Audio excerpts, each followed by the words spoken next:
This is the commentary to the 9th applied precept. Anger.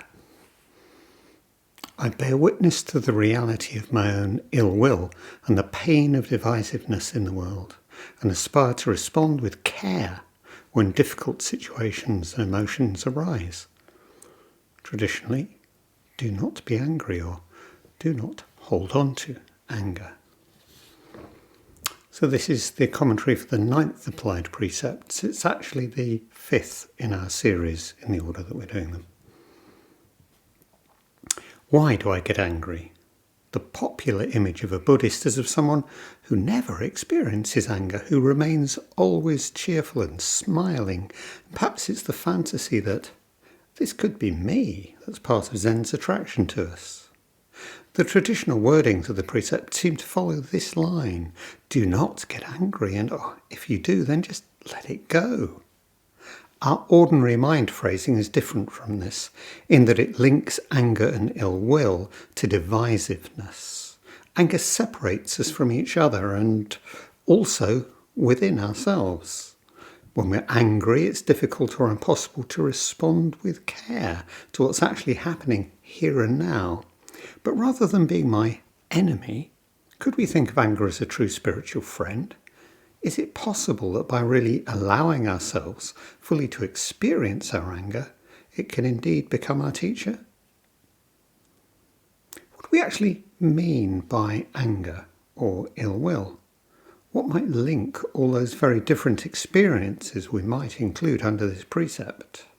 Some people, including many of those I've met in prison, would like to limit what counts as anger to the red mist kind, a blind rage that makes us unaware of anything outside itself and demands expression right here and right now.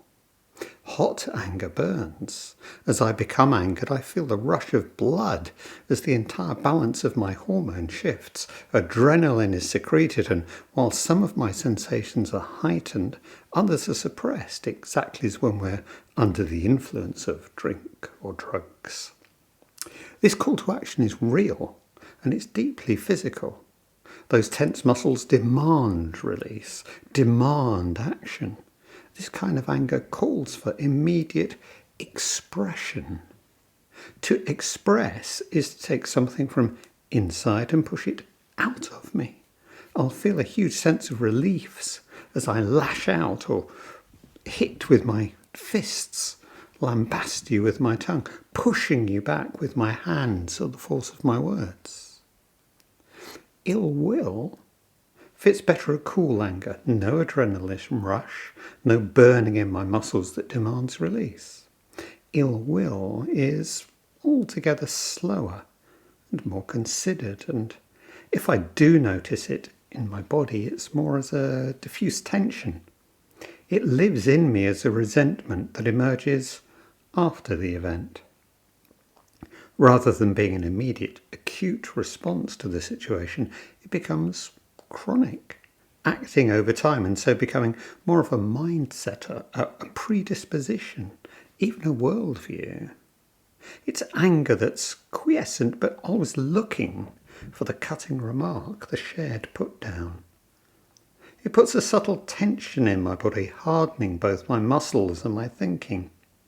We all probably have this to some degree. Do I find myself unintentionally coming back in my thoughts over and over again to the same annoyance or felt injustice? Do I find myself endlessly justifying my own actions to myself, or find that I can't help doing so to other people? Ill will is less exciting than hot anger, and can rarely find more than a momentary and partial release unless it reignites as rage. The biggest danger is that the more thoroughly and unconsciously we experience it, the more it can come to frame the world as a whole for us. Can I own up to all these things as I see them in myself? Can I open to it? Can I hold even my thoughts of self-judgment about my anger without getting lost in self-justification or self-reproach? As always, Diane Rossetto offers us a detailed way into our practice with this precept, as a non-judgmental investigation of our experiencing. Diane. Become curious about what triggers your anger as you go about your daily activities. What events set anger into motion for you? Someone cuts you off on the freeway. There's a moment of madness and you make a rude gesture. You know there's nothing positive or helpful about your reaction, but you get some sense of satisfaction momentarily. It'll take a while, but if you have the intention to be open and observant, you'll begin to pick up on what thoughts are present when the energy rises. At first, in all likelihood, several things will happen. First, you won't remember to turn the mind towards the inquiry until after the event. Then you will judge it.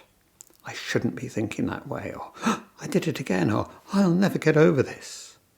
You may also find that thoughts develop into a story about who did what and so forth. If this happens when you finally notice you've been off into a story, which can take seconds, minutes, hours, just make a mental note of the thought by repeating it, having a thought that. By keeping the intention to not try to solve anything, but to allow awareness of what type of thinking triggers anger reactions, you'll begin to experience a little space in which your awareness can deepen, so that your experience resonates and speaks. Your particular pattern of thinking and feeling around anger will emerge. Be patient. You can't recognize years of collected requirements in just a few exercises. As before, Diane uses that insightful but double-edged term, requirements. What do I feel I need or demand right here? Having requirements sounds, well, bad and not very Buddhist. I think a good question to ask of all of our requirements is, who is it that requires things to be this way? We can't demand an answer, but just stay holding the question, see what responds to our invitation. Whatever does arise is likely to be in terms of some specific aspect of our selfing, how we came to be and act as this self that we were in that moment. The way some Zenists talk, the self is unreal, just be a no-self. You would think our requirements can only ever be hindrances. However, from our perspective of becoming aware of this process of selfing, they simply invite further investigation and are not good or bad in themselves. So why this particular requirement, and to what aspects of myself does it connect? To be able to do this, I have to learn to listen non-judgmentally. Diane again.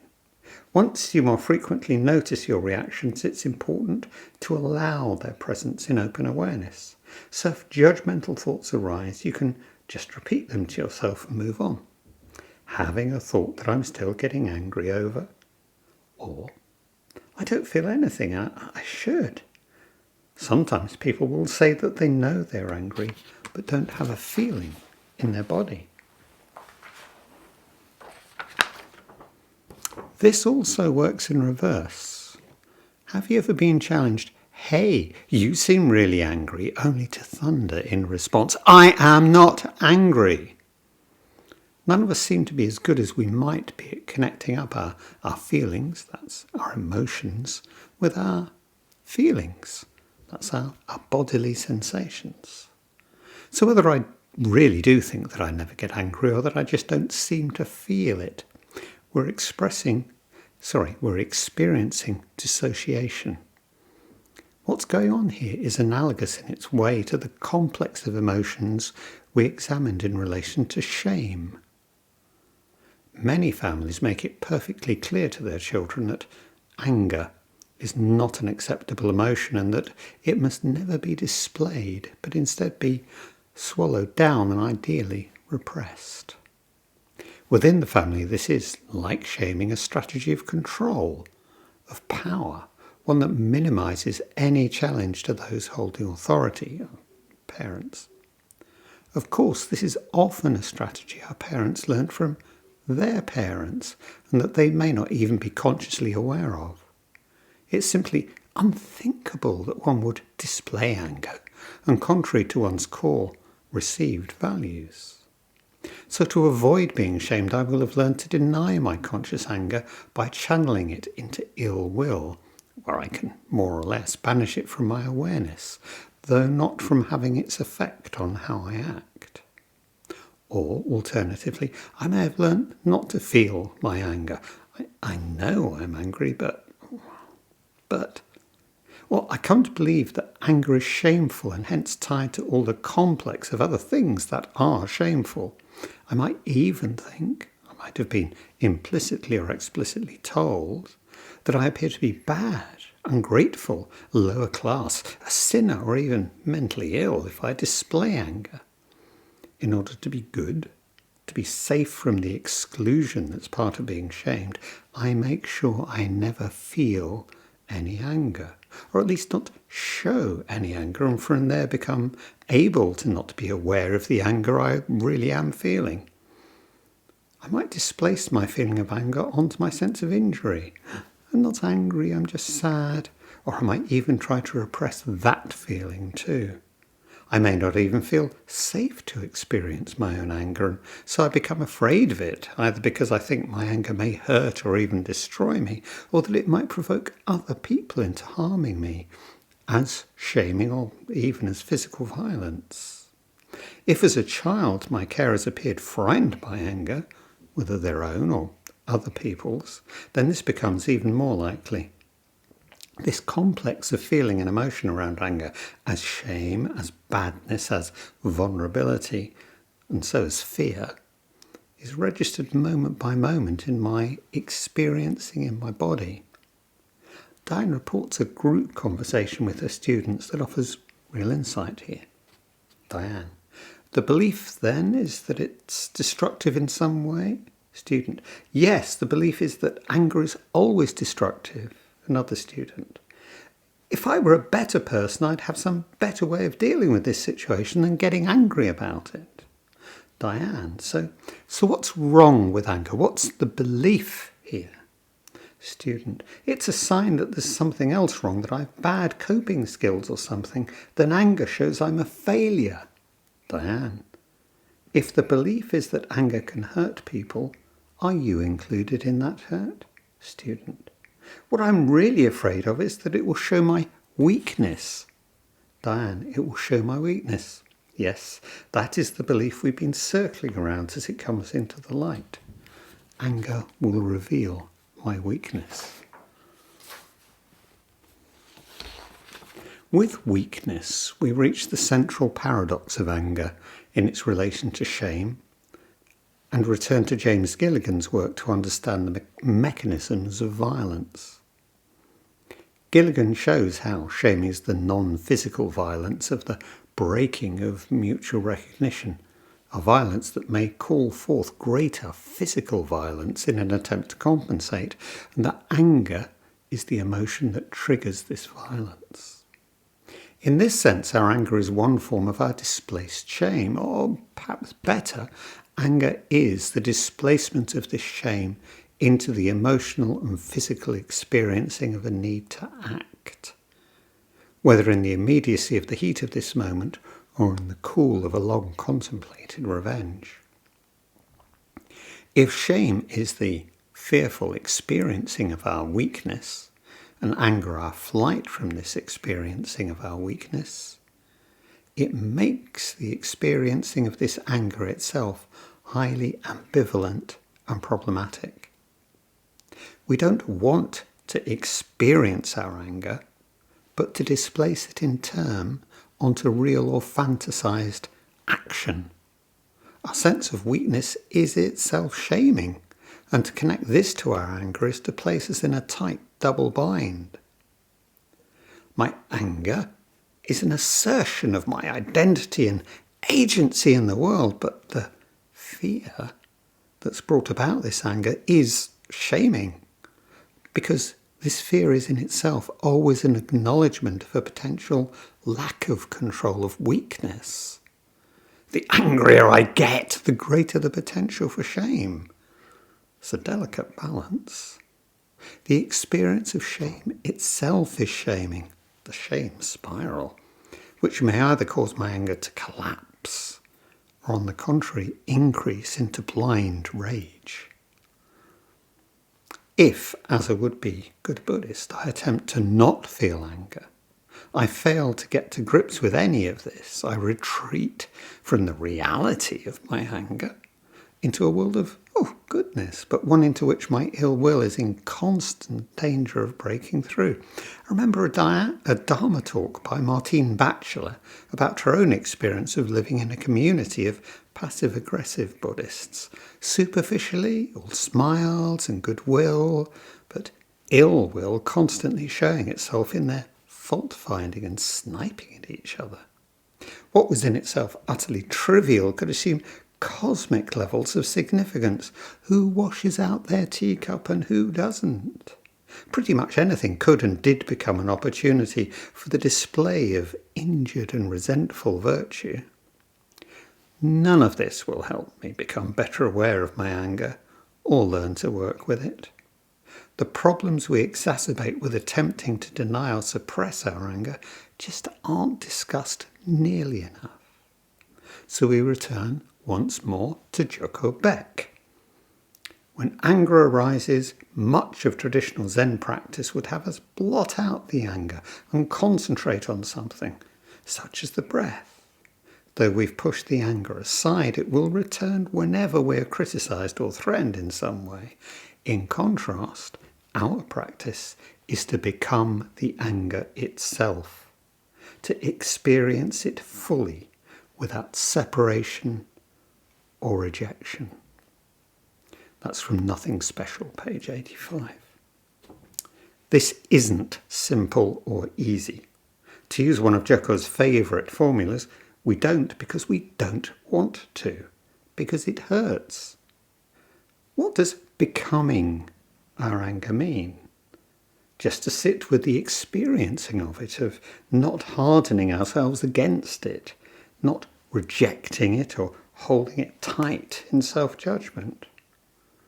Root our experiencing in this body that I am, the rush of blood, the muscle tension, the pain even, the sense that I need to move and move now, but that I'm not allowing myself the escape of actually moving, but holding myself steady.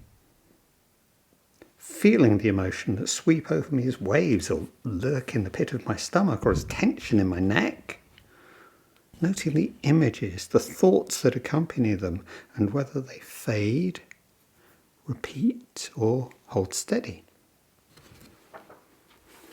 There's no point pretending I'm not angry or exhorting myself not to be. There's no point pretending it's all okay.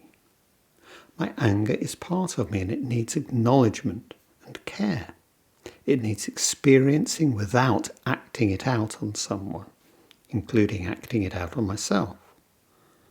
If I don't judge myself for feeling angry, don't think I'm bad for feeling angry, that I shouldn't feel this way, then I can be honest with myself about how I actually do feel and be my anger and be with my anger, taking care of it as part of myself.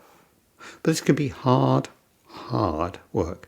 Back to Diane Rossetto, the important point. Practicing with habitual patterns of mind and body is to allow an open inquiry into their workings.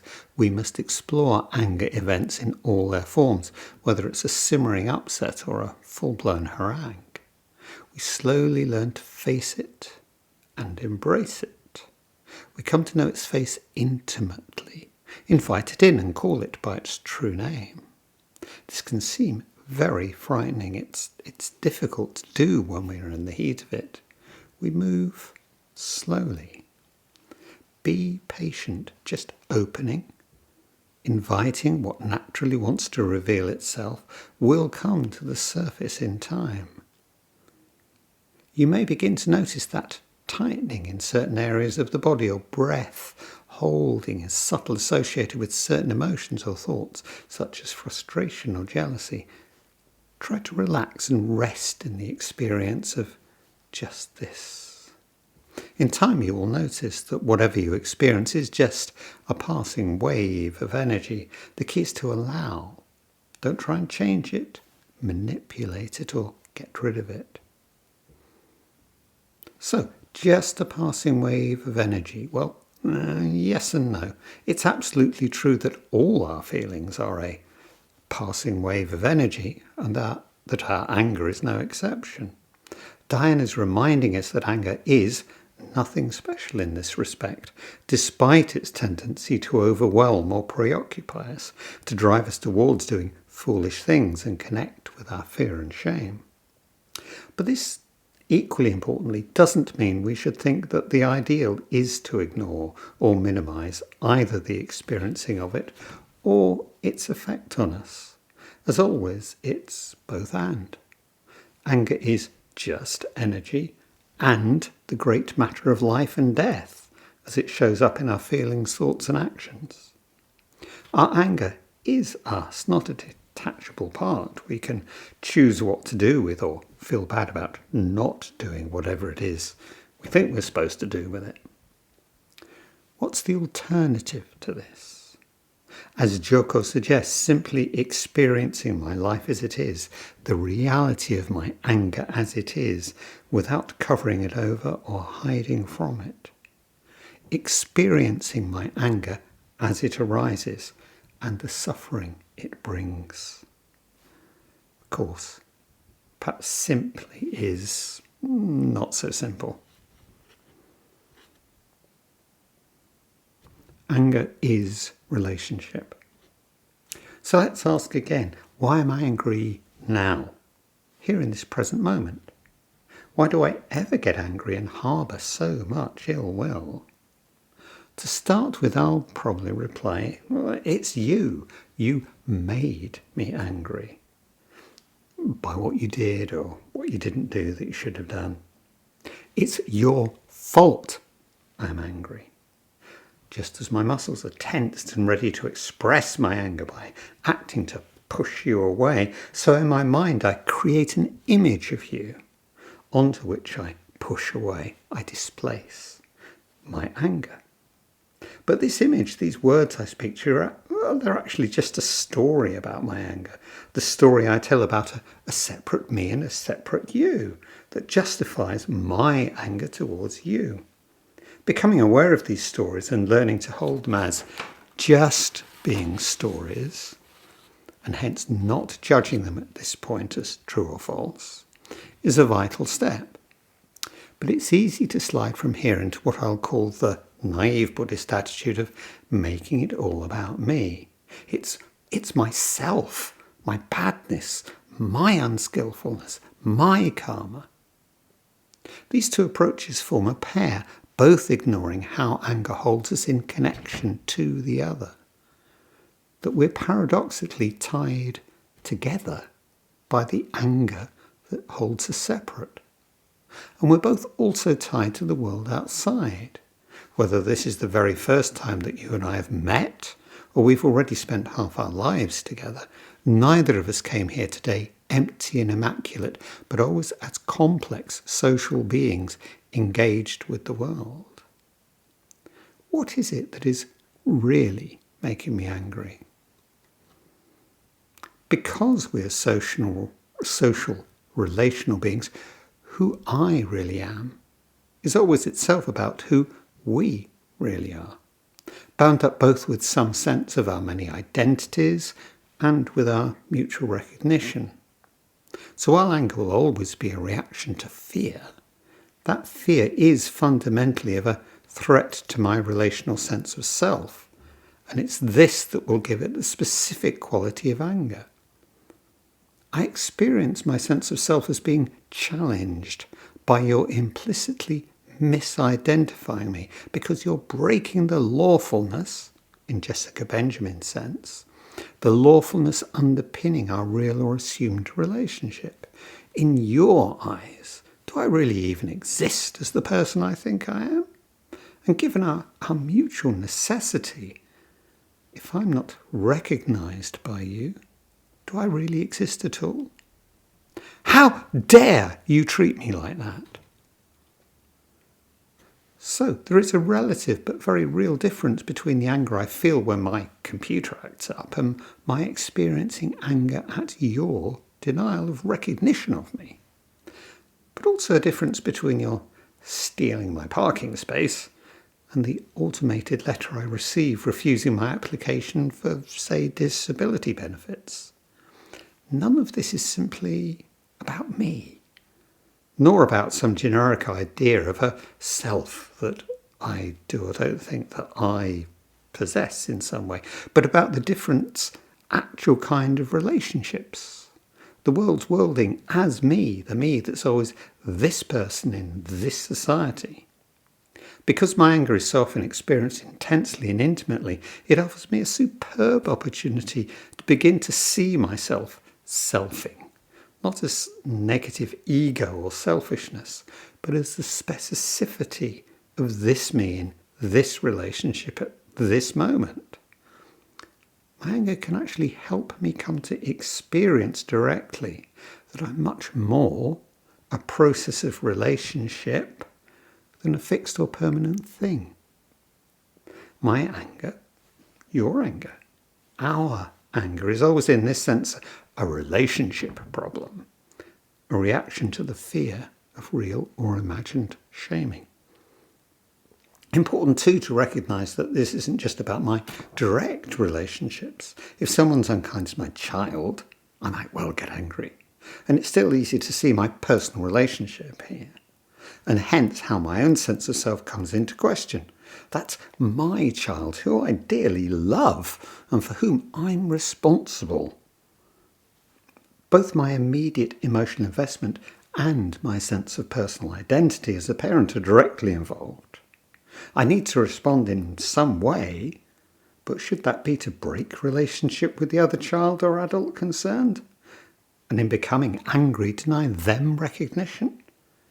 Will that help in any way?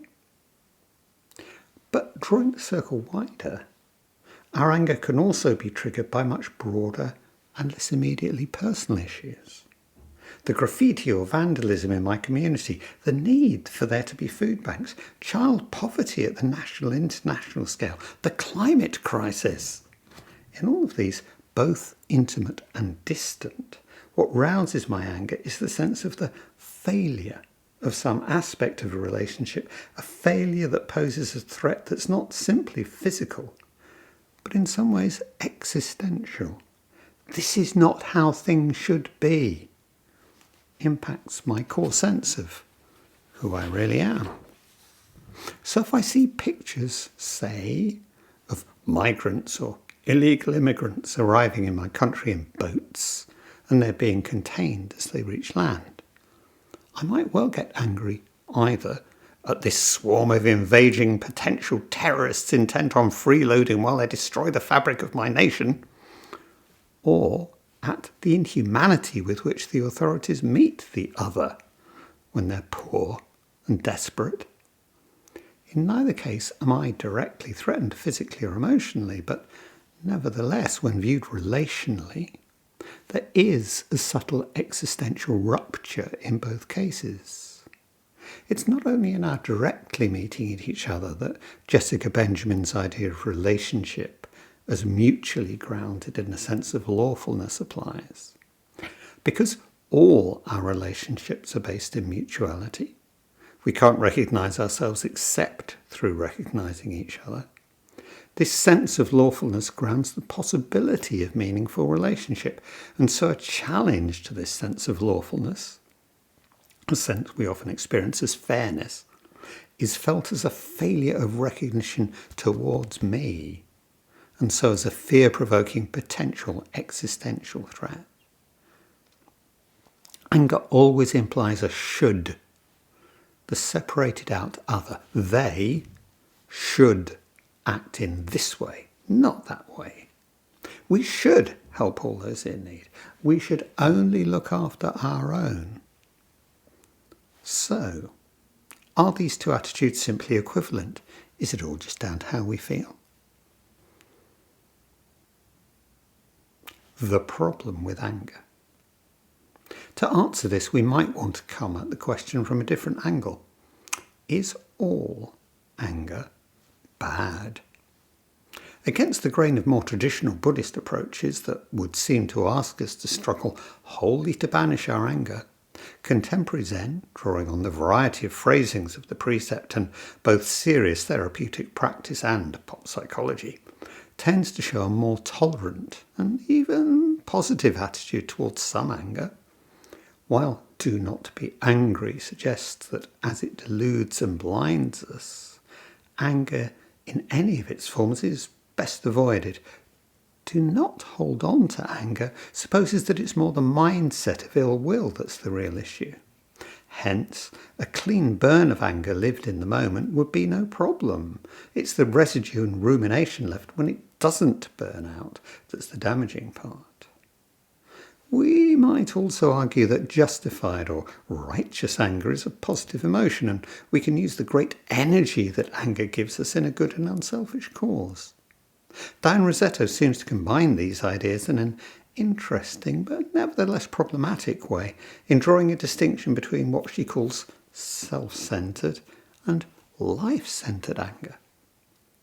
Diane: the key is to really know whether the anger motivates action that benefits the well-being of ourselves or others, or if it motivates actions that are hurtful to ourselves or others. One action we can say is life-centred, the other action we can call self-indulgent. Life-centred anger has the power to be open and transformative. It rises and falls quickly and is never held on to. We're offered a classic anecdote about Joko Beck herself in support of this view. The 75-year-old Zen teacher is walking on the beach when she sees two young men fighting furiously. Feeling the sudden burn of anger, she rushes over and, pushing them apart, yells, "Stop it!" Which they duly do. For Diane, this is skillful action that responds to circumstances. Happily, this incident turned out well, but how would we tell the story if a misaimed punch had instead ended the life of this aged interloper? There's no threat to Joko's sense of identity here, no sense that the pair were threatening her image of self. The threat is only to our sense of lawfulness or how people should be. She's not foisting an identity on anyone else, just stop it. But thinking it through, this is actually a story about relationship. A relationship that's literally come to blows. And the effect on this relationship of an outsider working across it. Confronted by this stranger, the pair revert to being an us. Stopping fighting and just running away. A second very different example Diane offers, but one still centrally concerned with relationship, is that of the Mothers Against Drunk Drivers campaign group, founded in response to the rage and pain of mothers whose children have been killed on the roads. Truly an example of a life-centred response to such a devastating loss and to the overwhelming complex feelings that would inevitably follow. But response is the key word here. My reaction would probably be just to reflexively demand extreme punishment for the individual that took the life of my child. This mother's actual response is not about anger never held on to, but anger directly addressed through creating connection with others through relationship. Founding a non-profit organisation engaging in wide-ranging support and educational work is certainly life-centred, because instead of acting out to express and hence evade that anger, it engages with it, allows it, and connects it in awareness to the fear and pain which lie underneath it. This is anything but a clean burn, quickly rising and falling as she moves on with the rest of her life. It's the itself painful ongoing work of holding the experience of anger as it continues to continue, quite possibly forever, allowing it to find its own speed and direction of transformation into whatever becomes possible within the space of the relationships that now hold it.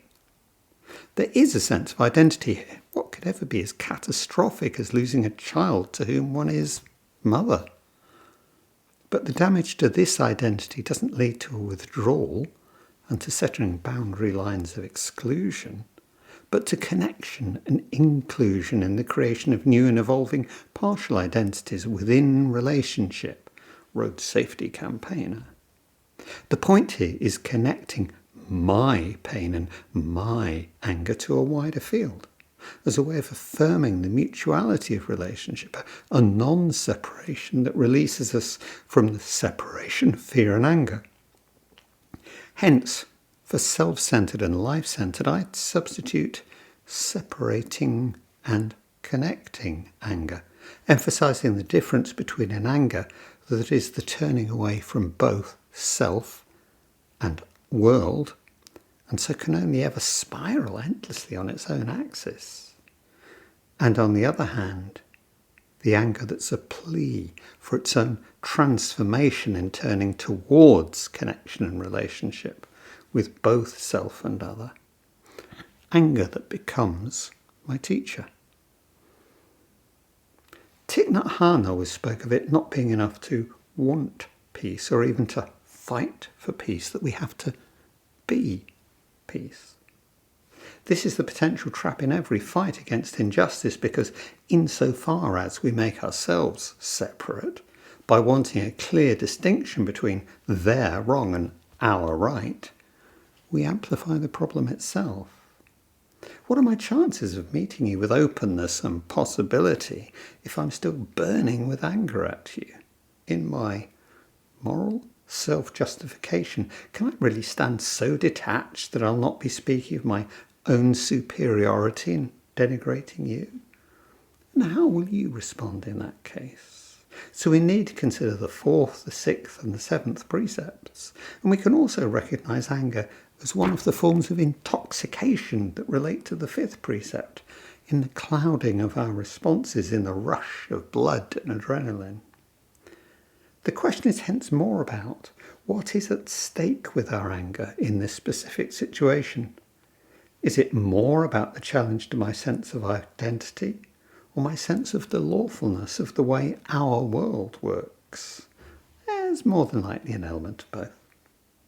More importantly, does this anger show up as turning away from possible relationship, separating, or turning towards connection and relationship?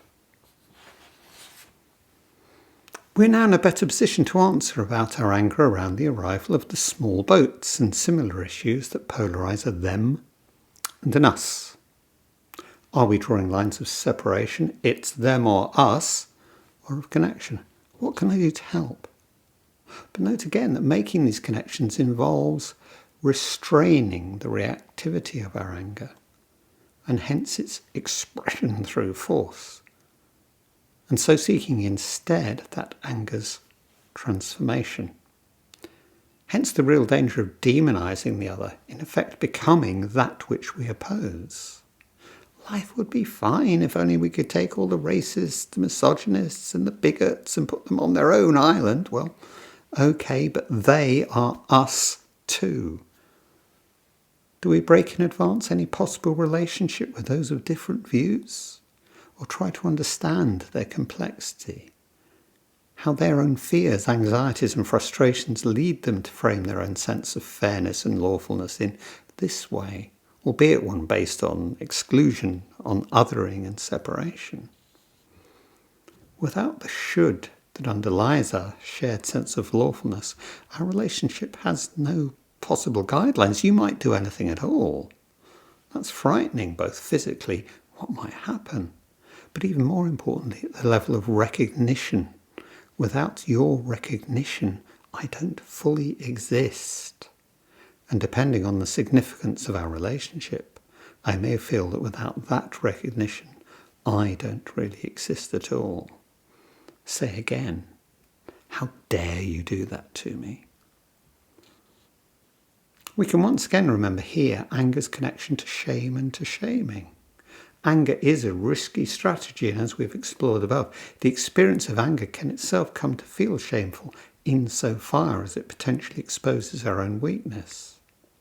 If we understand anger as always being a displacement of our fear of a potential existential threat that we don't want to experience, then we can understand that our anger is always also the displacement of our experiencing of shame.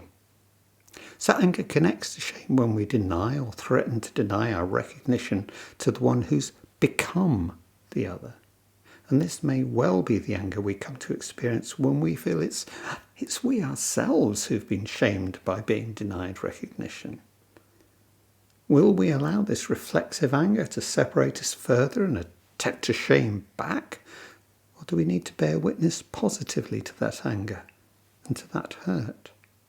Can we find responses that will allow us to reconnect, or at least approach with the possibility of being open to connection and the establishing and repair of relationship?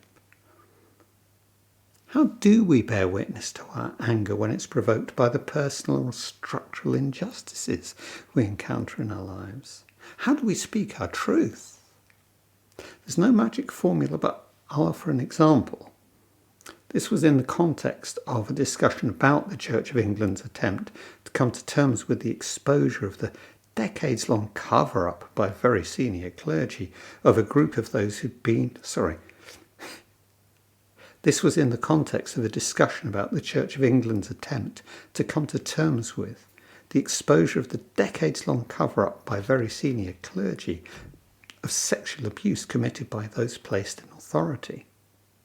A representative of a group of those who'd been abused spoke not of the abuse itself, but of his and their feelings in response to having been initially vilified for complaining, and that subsequently, even when the truth of their accusations had been acknowledged, there'd still been no sense that their human suffering, ongoing in its consequences, had been put at the centre of the Church's inquiry. No sense that they were ever really recognised. He spoke with an intensity that was almost overwhelming, almost because his huge but controlled rage was held in balanced tension with despair at the seeming impossibility of ever being truly recognised. That their shaming had thus been even further deepened, not healed. It was both an accusation and a plea for help, one that he expected to fall on well-intentioned but ultimately deaf ears. He kept his voice under control, just. You could not hear him without feeling anger, outrage, deep sadness, and yes, despair. I felt his pain. But the anger here was searching for connection, and so for transformation and healing through a form of recognition, but one that would demand real change within the Church.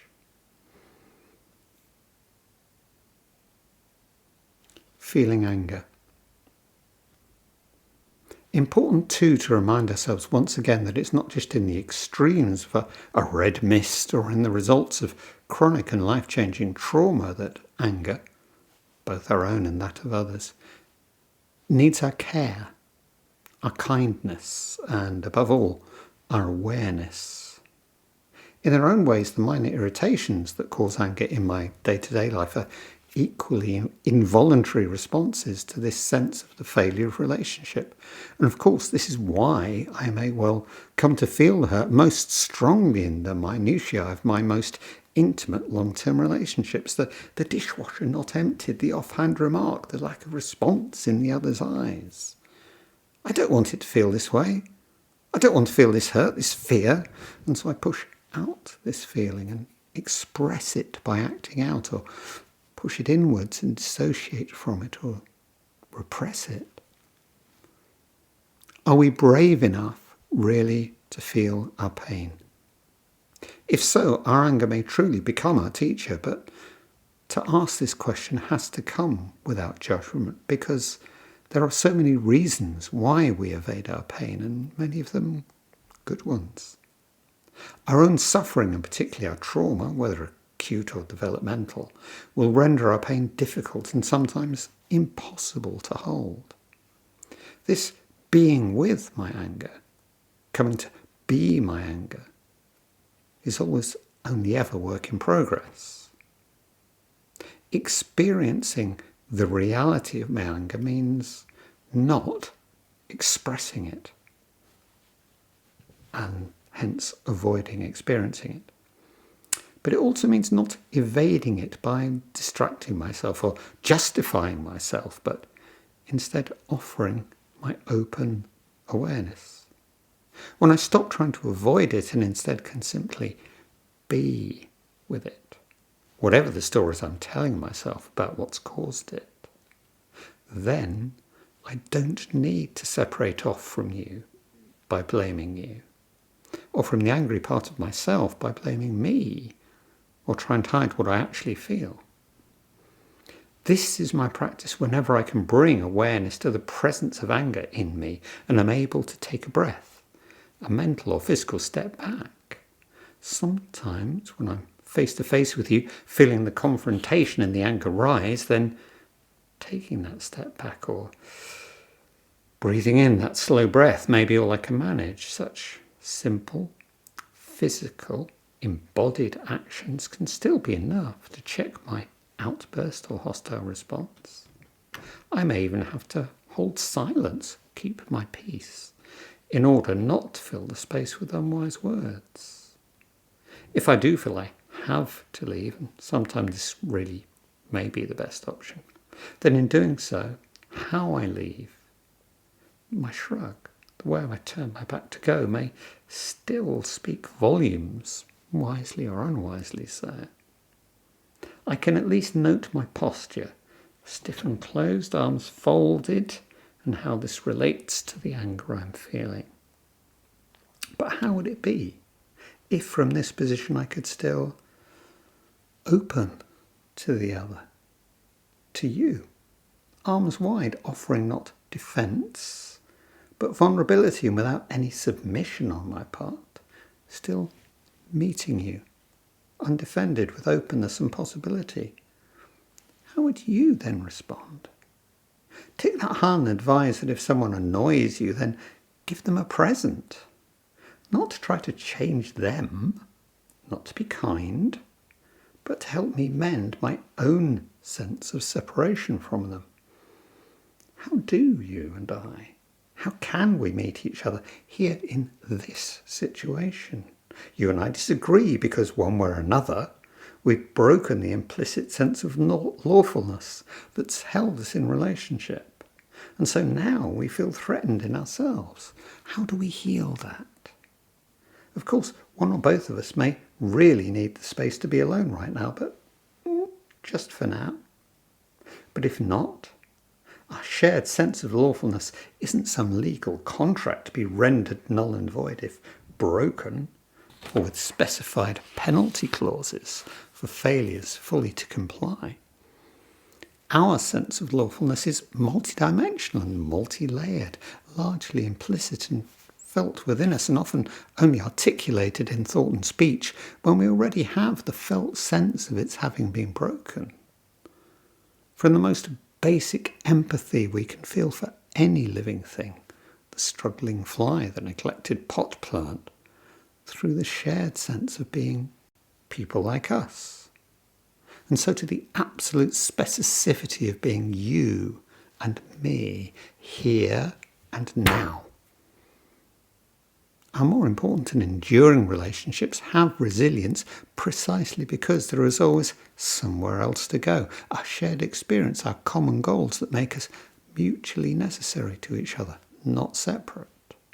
Of course, if my actual safety, physical, emotional, sexual, is being threatened, then I need to get out of there now, as swiftly and as safely as possible. But you and I, here and now, can't we get over this? The teacher. How then might we best think of and work with the anger we all experience? As an enemy to be vanquished? As the shame-filled marker of our weakness, our failure to live up to our fantasized self-image? Better, I think, to see it as part of our life as it is, and so, as a teacher, often a very great one. If we can distinguish carefully between the actual experiencing of our anger and the acting out or acting in that prevents us experiencing it, Anger is, as Diane Rossetto herself emphasises, a wake-up call. Why am I angry? Because I'm suffering. How do I experience this? Well, I can feel it in my body. I am this body. I can experience the physical and emotional tension, the pain of not shouting, not lashing out, not turning my back, not searching for the release of the put down or cutting remark. There's a real demand from my body, a desperate need to act, to turn away from this pain and to do something. I can experience too the cycling of my thoughts, justifying myself at the expense of the other, trying to convince myself I am these thoughts. I can observe the pain of the emotions I'm feeling. I am these emotions. If I stay with these feelings and thoughts, they will shift and change and may open onto others, leading me deeper into this sense of hurt itself and widening the scope beyond what I wish to see as the immediate trigger of my anger. What is this anger showing me about our relationship? About our relationship when seen in its widest sense, beginning with you and me as we are right here and now, but extending outwards to past and future and potentially to all beings, allowing the stories that are prapancha to settle and to still themselves, to feel into the experience of this anger as it is in this moment, and allowing that the us here may have to include both my experience and experiencing of different parts of myself, and include too the actually known or merely faceless representatives through whom I engage with the myriad organisations, private or public, with whom I have to deal. To do any of this well, I have to learn to discipline my reactions into responses. I can always put it as a question. Am I acting out of experiencing my anger by responding to its deeper call and its questioning? Or am I acting it out by reactively pushing it away as violent words or actions? I'll emphasise it again that acting out, of course, includes the different kinds of acting in, as aggressive thoughts aimed at my sense of self, or as violent actions against my body, or swallowing and suppressing the conscious experience of my anger through dissociation, only for it to show up as depression or in the festering of ill will. So, here's the beginnings of a process for practicing with anger.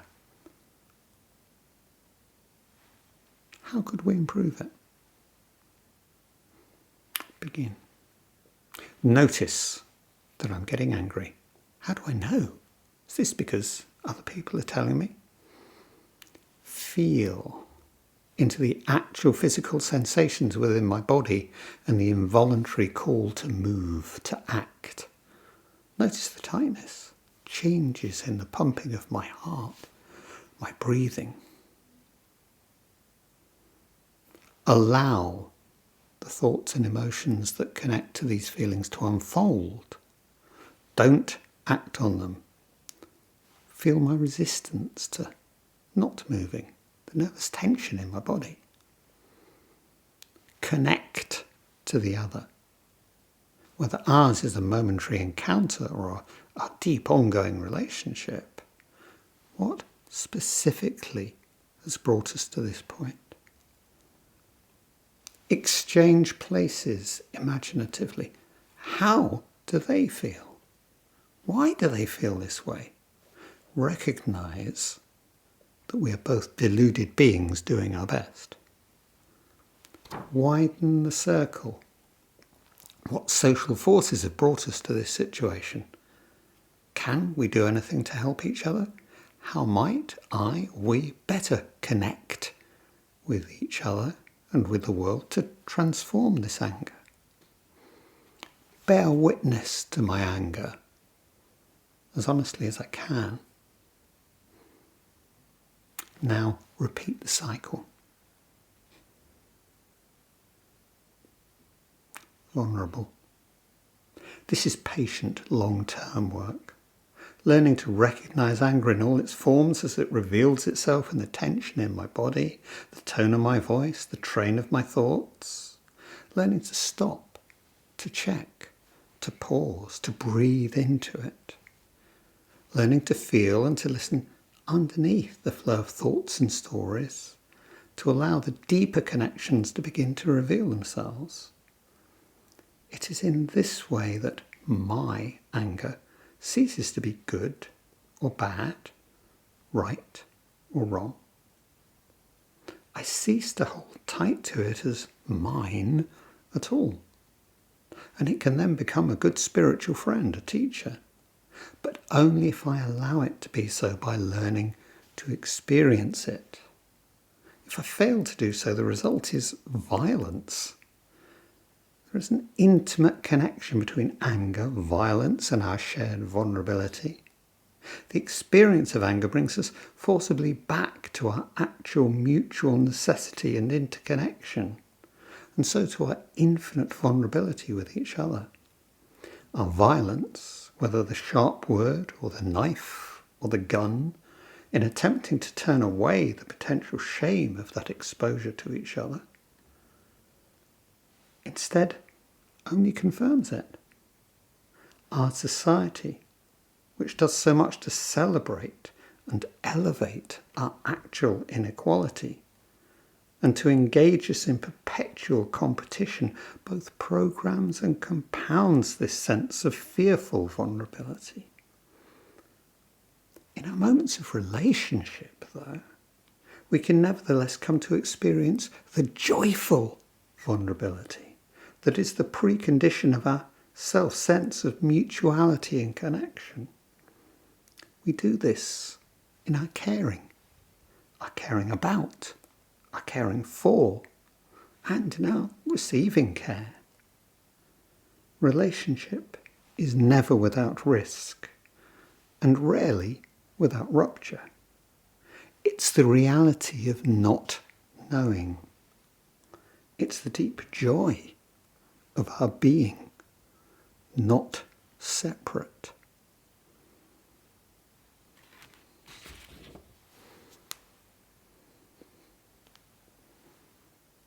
There's a text PDF of this commentary on the Ordinary Mind UK website, on the writings page. So that's ordinarymind.uk writings.